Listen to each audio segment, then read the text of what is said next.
Bom, meus amigos, eh, queremos apenas dar um breve relato do que está acontecendo e a visão do direito internacional sobre tudo o que está se passando nesta semana, em relação ao ataque da Rússia à Ucrânia.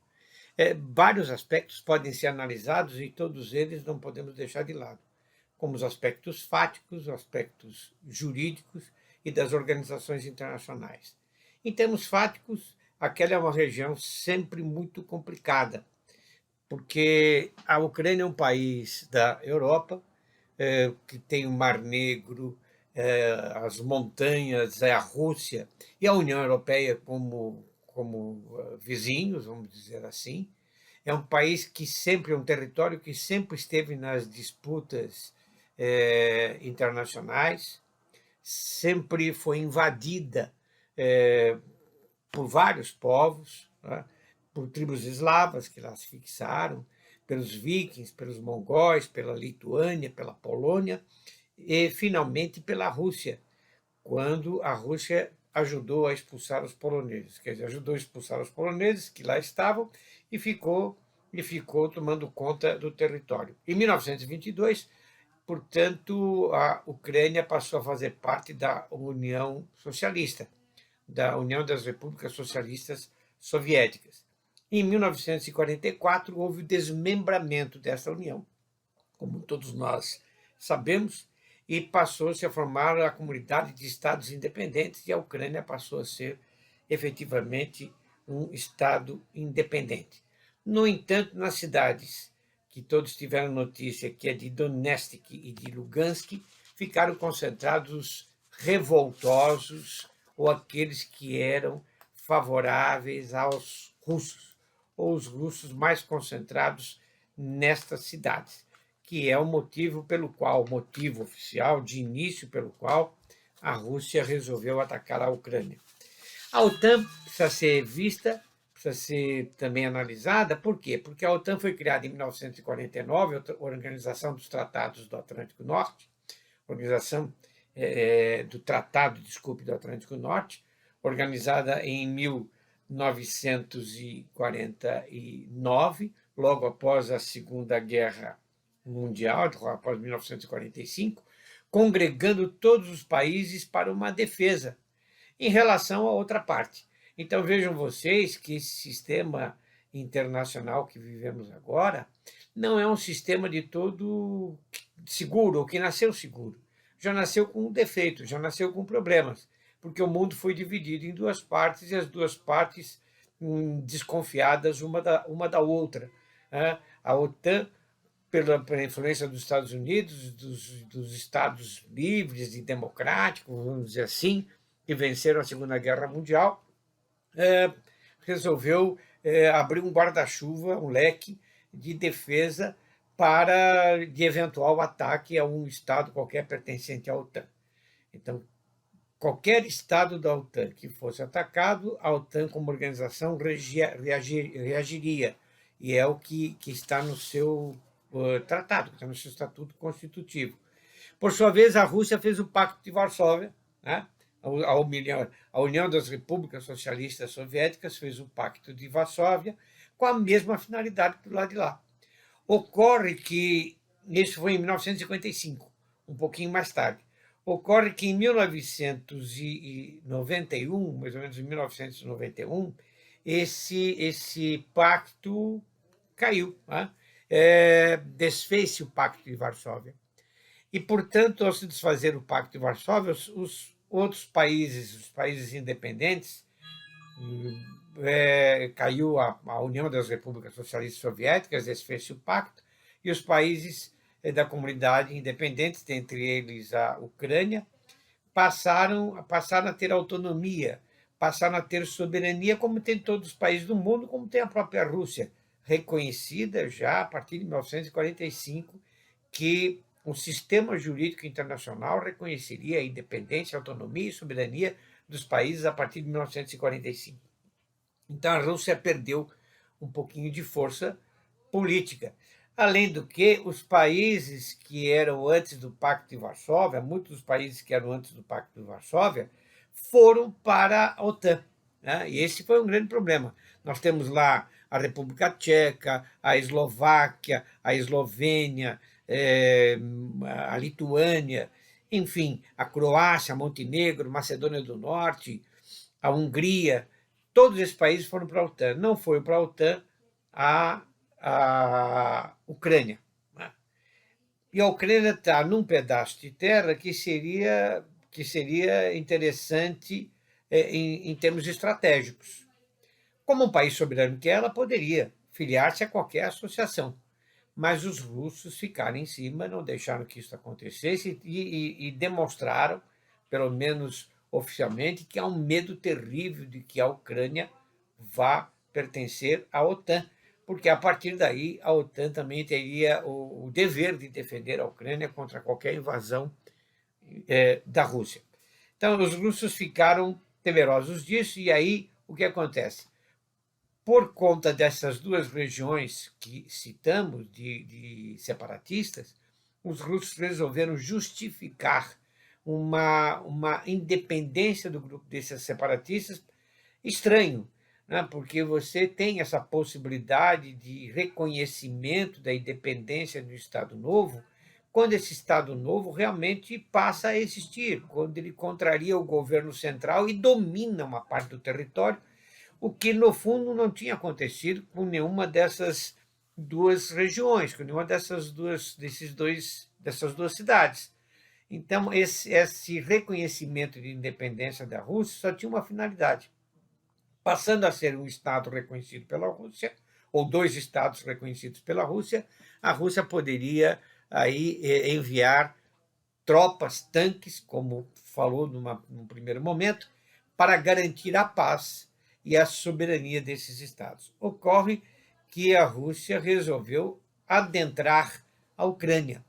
E, portanto, essa primeira fala, essa primeira visão de paz e de reconhecimento de independência era um blefe, era simplesmente um blefe para tentar conquistar a Ucrânia inteira, chegar a Kiev, como estão chegando, talvez em poucas horas, a gente não sabe, e ao chegar a Kiev, que é a capital da Ucrânia, conquistar a Ucrânia como um todo e, portanto, anexar a Ucrânia à Rússia, né? E revitalizar, reanimar, refazer renascer, de alguma forma, parte da União das Repúblicas Socialistas Soviéticas. É uma invasão, nos termos do direito, da teoria do direito internacional, é uma invasão de um país soberano, portanto, é uma agressão a um país soberano. Trata-se de uma contrariedade às regras e princípios fundamentais da Carta da ONU, contrariedade ao sistema jurídico aceito por todos, inclusive pela própria Rússia, após o término da Segunda Guerra Mundial.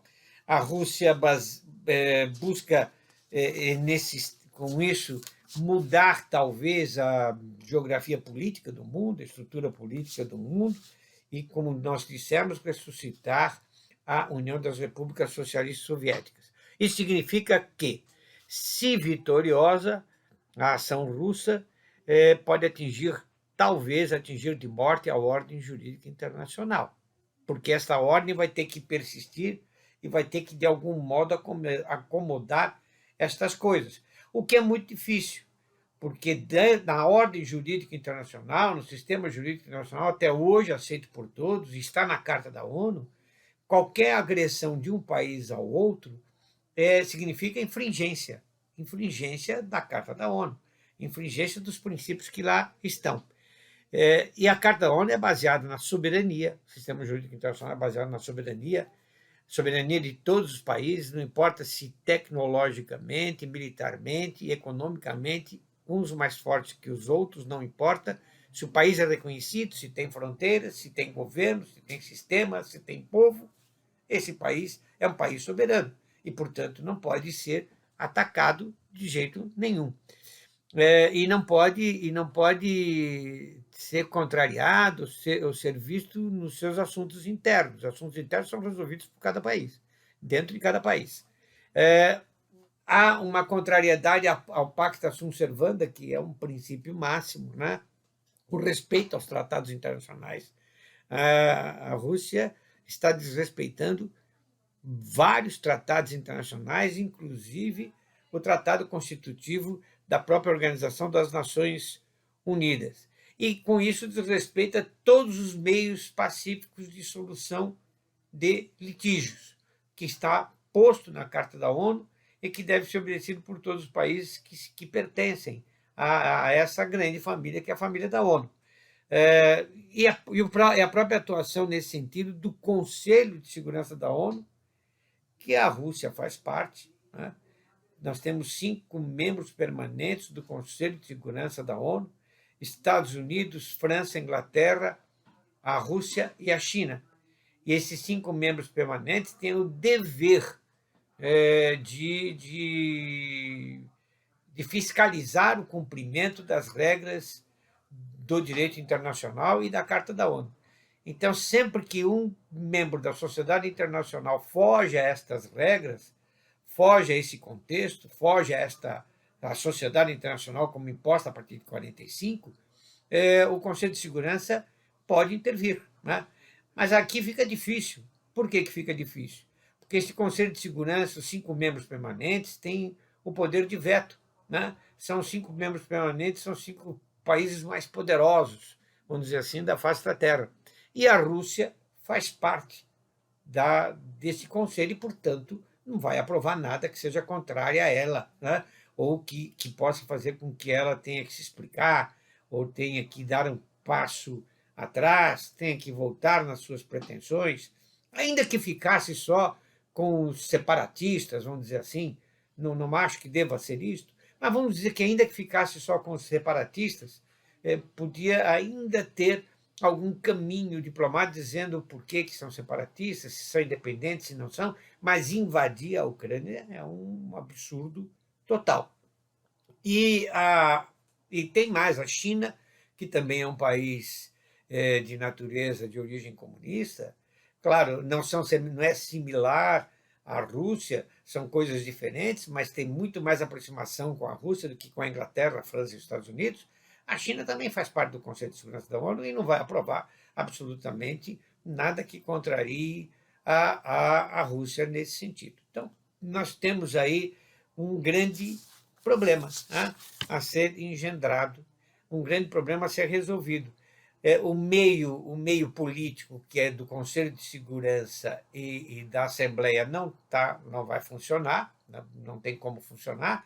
O meio jurisdicional, que ainda não foi tentado e fica difícil de ser tentado, por exemplo, a Corte Internacional de Justiça só poderia aplicar as normas jurídicas internacionais e funcionar com a anuência dos países em conflito, né? E, obviamente, a Ucrânia e a Rússia não vão anuir que a Corte decida o que resolver nesta situação. A Rússia provavelmente não vai querer, porque ela agrediu. Efetivamente, ela está, no nosso modo de entender, errada nisto. E, portanto, desejar que a Corte aplique as normas do direito internacional vai ser muito complicado. Isso não vai, no nosso modo de entender, não vai acontecer. E os meios diplomáticos fracassaram um pouco até agora, porque a Rússia deixou a diplomacia de lado e invadiu por tanques de guerra, né?